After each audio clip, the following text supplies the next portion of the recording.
Dalam proses demokratisasi, lembaga survei merupakan sebuah keniscayaan di tengah euforia demokrasi.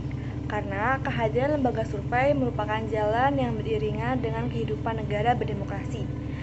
Kehadirannya mampu menjadi jembatan dan memberikan informasi tentang persepsi, harapan, dan evaluasi publik terhadap kondisi dan perkembangan sosial politik.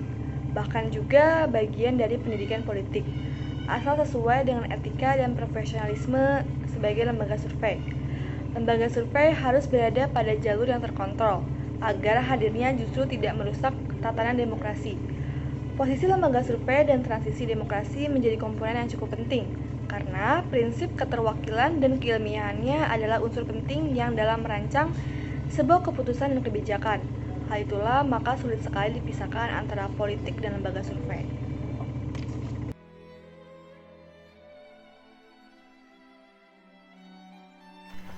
Pemilu merupakan singkatan dari pemilihan umum. Dalam pemilu, rakyat dapat memberikan hak suaranya secara bebas untuk memilih sendiri wakil rakyatnya. Hal ini dikarenakan di Indonesia menganut sistem demokrasi, yang artinya kekuasaan tertinggi itu dipegang oleh rakyat.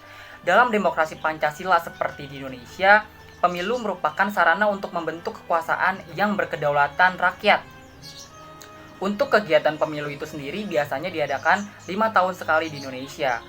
Dalam asas pemilu ini diatur dalam pasal 22E yang dijelaskan pada ayat pertama yang berbunyi, pemilu dilaksanakan secara langsung, umum, bebas, rahasia, jujur, dan adil, atau biasa kita kenal dengan singkatan Luber dan Jurdil. Luber dan Jurdil ini sendiri memiliki maknanya masing-masing. Nah, yang pertama itu ada langsung. Langsung yang artinya pemilih secara langsung memberikan hak suaranya tanpa adanya perantara. Yang kedua itu secara umum, yang artinya pemilihan itu berlaku untuk seluruh warga negara. Dan yang ketiga itu ada bebas, yang artinya setiap pemilih dapat menggunakan haknya sesuai dengan hati nuraninya tanpa ada tekanan dan paksaan dari siapapun. Dan yang keempat itu ada rahasia, yang artinya pilihan yang dipilih oleh pemilih tidak akan diketahui oleh siapapun. Dan yang kelima itu ada jujur, yang artinya semua pihak yang terlibat dalam pemilihan umum harus bersikap dengan jujur. Dan yang terakhir itu ada adil, yang artinya setiap pemilih dan partai politik peserta pemilu harus mendapatkan perlakuan adil, bebas dari kecurangan manapun. Dengan hal ini, hubungan pemilu dan demokrasi Pancasila, yaitu pemilu merupakan bagian dari salah satu contoh bentuk nyata dari perwujudan demokrasi dalam hidup yang bernegara dan berbangsa di Indonesia. Contoh dari badan-badan perwakilan rakyat yang dipilih melalui pemilu yaitu yang pertama ada presiden dan wakil presiden, yang kedua ada DPR, yang ketiga ada DPRD 1, dan yang keempat itu ada DPRD 2, dan yang terakhir itu ada DPD.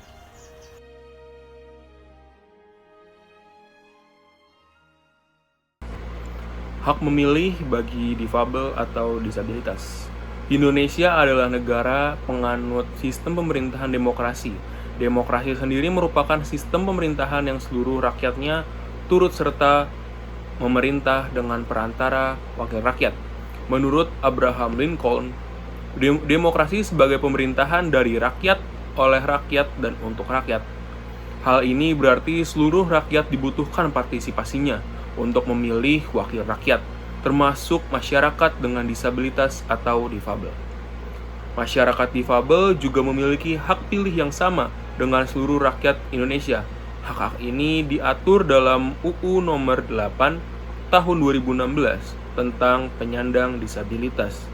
Pada pasal 13, hak politik untuk penyandang disabilitas meliputi hak yang pertama, memilih dan dipilih dalam jabatan publik. Kedua, menyalurkan aspirasi politik baik tertulis maupun lisan. Ketiga, memilih partai politik dan atau individu yang menjadi peserta dalam pemilihan umum. Yang keempat, membentuk, menjadi anggota dan atau pengurus organisasi masyarakat dan atau partai politik. Kelima, membentuk dan bergabung dalam organisasi penyandang disabilitas dan untuk mewakili penyandang disabilitas pada tingkat lokal, nasional, dan internasional. Keenam, berperan serta secara aktif dalam sistem pemilihan umum pada semua tahap dan atau bagian penyelenggaraan memperoleh aksesibilitas pada sarana dan prasarana penyelenggaraan pemilihan umum, pemilihan gubernur, bupati, dan wali kota, atau pemilihan kepala desa, dan yang terakhir memperoleh pendidikan politik. Selanjutnya, penjaminan hak pilih difabel dijelaskan dalam pasal 75 dan pasal 76 UU nomor 8 tahun 2016 tentang penyandang disabilitas. Pada pasal 75 ayat 1 berbunyi, pemerintah dan pemerintah daerah wajib menjamin agar penyandang disabilitas dapat berpartisipasi secara efektif dan penuh dalam kehidupan politik dan publik secara langsung atau melalui perwakilan. Pasal 75 ayat 2 berbunyi, pemerintah dan pemerintah daerah wajib menjamin hak dan kesempatan bagi penyandang disabilitas untuk memilih dan dipilih. Pada pasal 76 berbunyi, penyandang disabilitas berhak untuk menduduki jabatan publik.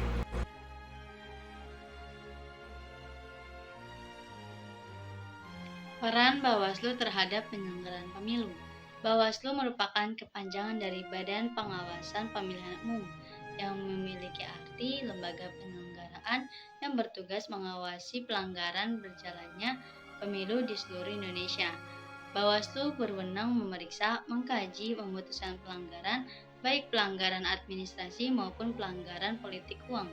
Dalam sengketa proses pemilu, Bawaslu berwenang menerima, memeriksa, memediasi, memutuskan penyelesaian yang diajukan peserta pemilu.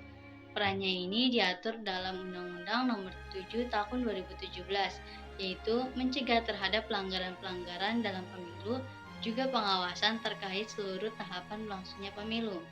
Perannya itu yang pertama, melakukan pencegahan dan penindakan di wilayah kabupaten atau kota. Yang kedua, mengawasi pelaksananya pemilu di kabupaten atau kota. Yang ketiga, mencegah terjadinya politik uang. Yang keempat, mengawasi netralisasi semua pihak yang dilarang ikut serta dalam kampanye. Yang kelima, mengawasi pelaksananya keputusan. Yang keenam, mengawasi pelaksananya sosialisasi. Yang ketujuh, mengevaluasi pengawasannya pemilu. Yang kedelapan, melaksanakan tugas lain yang sesuai dengan peraturan undang-undang.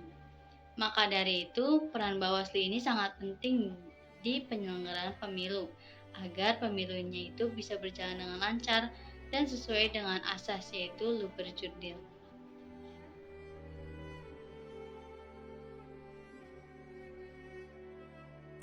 Peran Bawaslu dalam menjaga demokrasi pemilu. Salah satu tolak ukur demokrasi di sebuah negara adalah pelaksanaan pemilu. Dengan ini, Badan Pengawasan Pemilu atau biasa disebut Bawaslu melakukan persiapan jelang pemilihan umum di tahun yang akan datang. Di antaranya dengan mengajak elemen masyarakat dan insan media untuk turut serta menjadi pengawas pemilu. Karena pengawasan dengan melibatkan masyarakat atau dikenal dengan pengawasan partisipasi itu sangat diperlukan. Sebab semakin banyak yang mengawasi, akan semakin sempit ruang-ruang untuk mereka yang ingin menciderai demokrasi. Untuk itu, sangat diperlukan peran aktif masyarakat dalam upaya menciptakan pemilu yang jujur dan adil. Hal yang perlu dijaga dan diawasi yang pertama adalah politik uang. Persoalan ini masih terus berulang setiap pesta demokrasi berlangsung. Lalu yang kedua, yakni politik identitas. Isu belakangan ini masih selalu dihembuskan agar bisa mendulang suara. Lalu yang ketiga, soal netralitas ASN. Dalam setiap momentum pemilu pasti terjadi. Lalu yang terakhir, netralitas penyelenggaraan pemilu. Maka dari itu, dengan upaya ini kita berharap bisa menghilangkan atau setidaknya meminimalisasi segala tantangan-tantangan yang ada. Maka sangat penting Bawaslu dan masyarakat berperan aktif dalam menjaga demokrasi pemilu di setiap prosesnya. Sekian dari kelompok kami, kurang lebihnya mohon maaf. Terima kasih. Wassalamualaikum warahmatullahi wabarakatuh.